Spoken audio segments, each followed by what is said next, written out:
Salutations, respected viewers. Well, there has been a fascinating development in British politics, and this video is about that.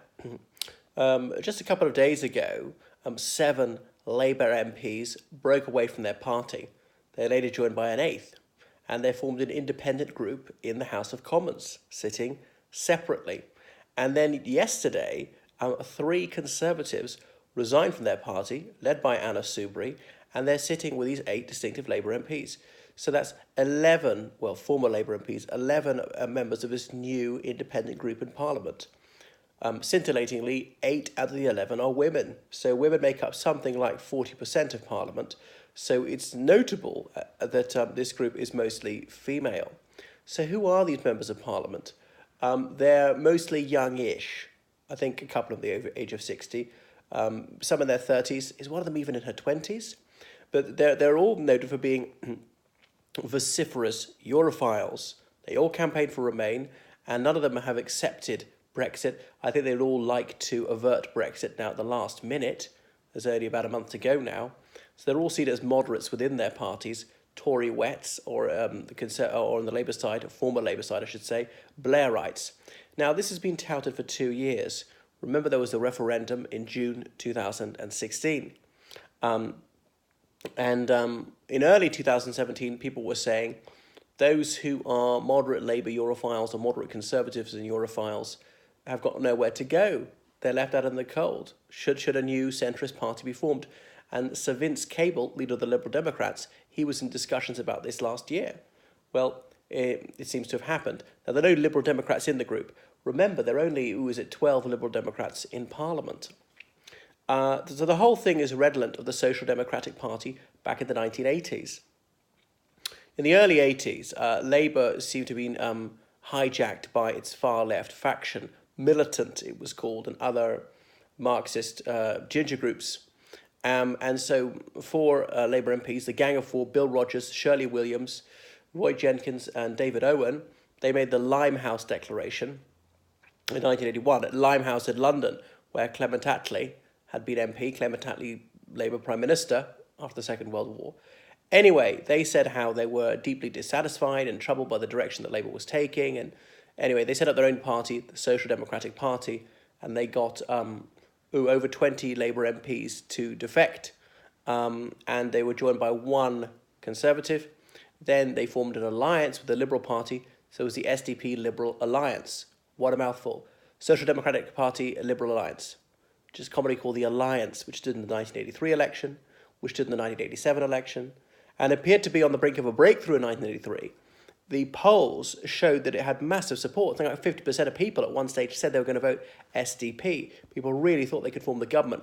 When it came to it, on polling day, their numbers fell dramatically, and of course the Conservatives had a surge after the Falklands, and the SDP got 25% of the vote and 27 MPs. Almost only 1 MP per 4% of the vote. Labour did slightly better than the SDP in terms of share of the vote, 27%, but far better in terms of MPs, 209 members of Parliament. So the first past the post system really screwed over the SDP Liberal Alliance. Anyway, in 1988, the SDP and the Liberals, they did the logical thing and they just fused their parties. Social and Liberal Democrats, they were called. Eventually they dropped the Social, known as the Salads, became the Liberal Democrats that we know today. But so something similar appears to be happening. Now, I say moderate. So Labour moderates tend to be people who say, well, we shouldn't tax people too much, we shouldn't have too much regulation, we're not that concerned about redistributing wealth, we will accept some conservative policies, things like that. And capitalism is not evil.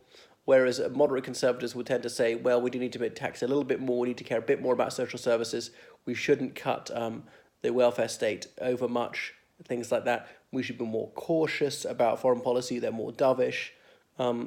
We should try and meet nationalism halfway in Northern Ireland, Scotland, Wales, and so on. And they really have no truck with UKIP. Anyway, so this new independent group, will they form a political party? That's the obvious thing to do. Or indeed, what I would do if I was them, join the Liberal Democrats. They seem to be roughly in sympathy with what the Liberal Democrats want.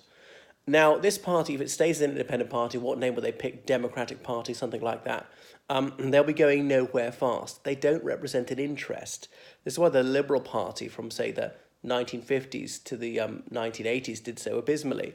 Like Labour stood for the working class, particularly, let's say, coal miners, shipbuilders. Even pinko intellectuals stood for them. The Conservatives stood for, say, big business or people who wanted strong defence, farmers, people quite traditional, family issues, things like that. They represented a caucus like that, but the Liberals didn't. You also have to have a geographical base, and these MPs are too diverse. They're spread out throughout England, and notably, it is only England, not Wales, not Scotland, and not Northern Ireland. So if they were all concentrated in North East England, that would be something. They'd have some provincial stronghold, but they're not. So let's say the Liberal Democrats, even though they're doing quite badly, they were fairly strong in South West England, which is why they never disappeared.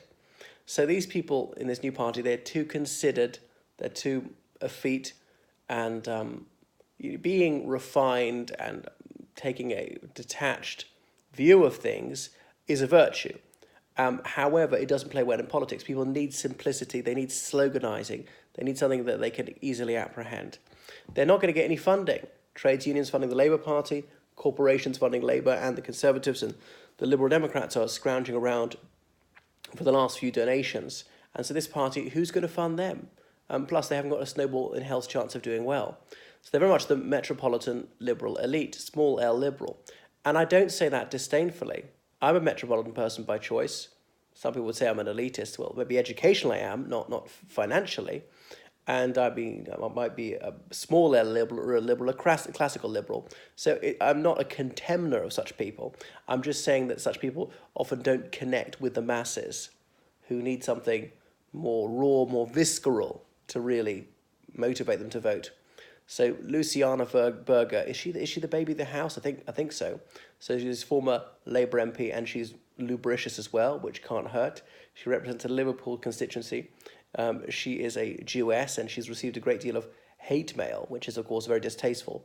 And this group, certainly the Labour or former Labour people, they're very perturbed by the rising tide of anti-Semitism in the Labour Party. Now, much though I loathe the Labour Party, I don't think most Labour people are anti-Jewish, but it might be a significant minority who are. And perhaps there might be some people out of the Labour Party who are sending these vicious messages. Now, if you look at the white Britons, indigenous Britons, whatever indigenous is, there's not much anti-Semitism, much people, I don't think so. Amongst some of the Muslim ethnic minorities, let's say Pakistani Britons, it might be a bit more, partly because of Israel and so on.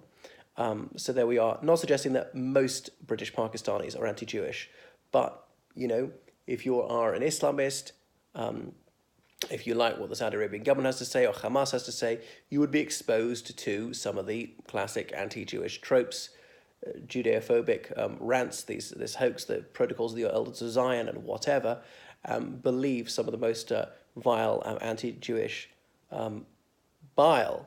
Likewise, obviously, there's Islamophobia and there's anti-Arab prejudice, which is equally reprehensible. So Cuckoo Emunah is one of this group, and he's probably their greatest asset. I don't warm to him personally. He seems to be too full of his own importance, a bit too distant, lofty, conceited. I know people do need to be certainly self-assured in politics, maybe comes across as arrogance. He's good-looking, he knows it, all the rest of it. I thought he was going to be Labour leader. I thought he should have stood for it this time. But there we are. I wonder if he'll emerge as the leader of the pack there. But so it's a considerable loss to Labour. But they've got 11 MPs now, this independent group. They'll probably have none after the next election. Because what happens, the major parties all stand against, and these people all lose their seats. And that's that. So there we are. It is a very surprising development, but I don't think it's going to amount to much.